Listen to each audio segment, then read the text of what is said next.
esse diálogo todo deve facilitar imensamente até para situações extremas. Os pais perderam o emprego, por exemplo, às vezes os dois, pai e mãe, às vezes um. Como é que se lida com uma situação como essa, Cássia? Olha, é uma situação terrível porque poucas coisas são mais angustiantes do que a perda de emprego. Agora é preciso a gente compreender o seguinte: quando isso acontece, é natural que a pessoa que se sentiu ao abandono do emprego sinta raiva, sinta angústia, sinta toda sorte de sentimentos que não são os melhores nessa vida. Então, que ele trate de resolver isto antes, sendo um casal ou até um ex-casal, que conversem, que discutam, que se digam coisas, inclusive, que acham o problema é o seu gênio, etc, etc.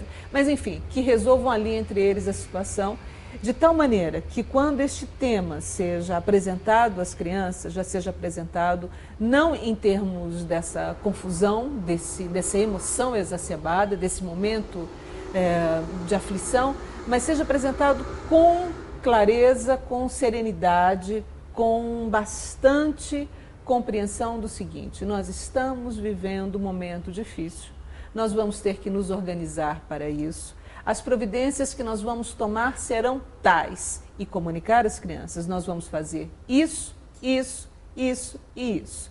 As providências que estão sendo tomadas para equacionar essa situação, mamãe está mandando o currículo, eu estou entrando em contato com os meus amigos, as providências de toda maneira são essas, essas e essas. O que quero dizer que é importante aos filhos, ao mesmo tempo, comunicar a eles que providências estão sendo tomadas para superar essa fase e assegurar a eles que existe gente no comando da situação que é capaz perfeitamente de compreender quais são as medidas que devem ser tomadas para equacionar esse momento difícil. Se há uma boa notícia nisso tudo, é que os filhos tendem a reagir muito bem em situações de crise como essa. Eles tendem a responder muito bem, porque respondem à preocupação dos pais em manter a união da família. Querem ajudar. Querem ajudar, exatamente. É tocante perceber como os filhos estão à disposição dos pais para colaborar, desde que os pais saibam se manter na situação de adultos, não é?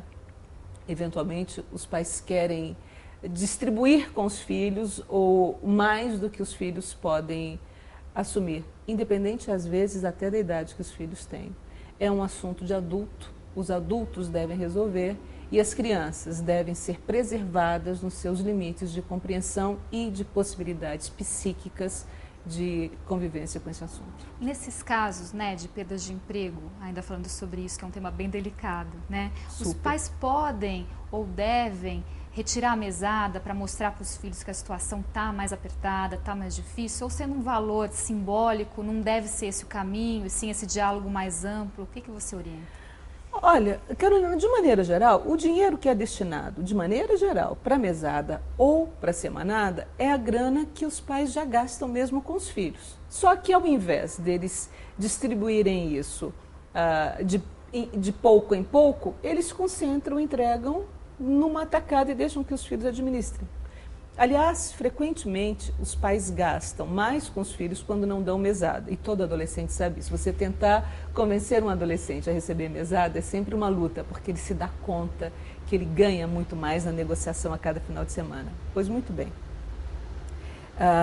Se os pais chegam à conclusão que é preciso rearranjar o orçamento e, eventualmente, diminuir a mesada, não há dúvida que isso deve ser feito.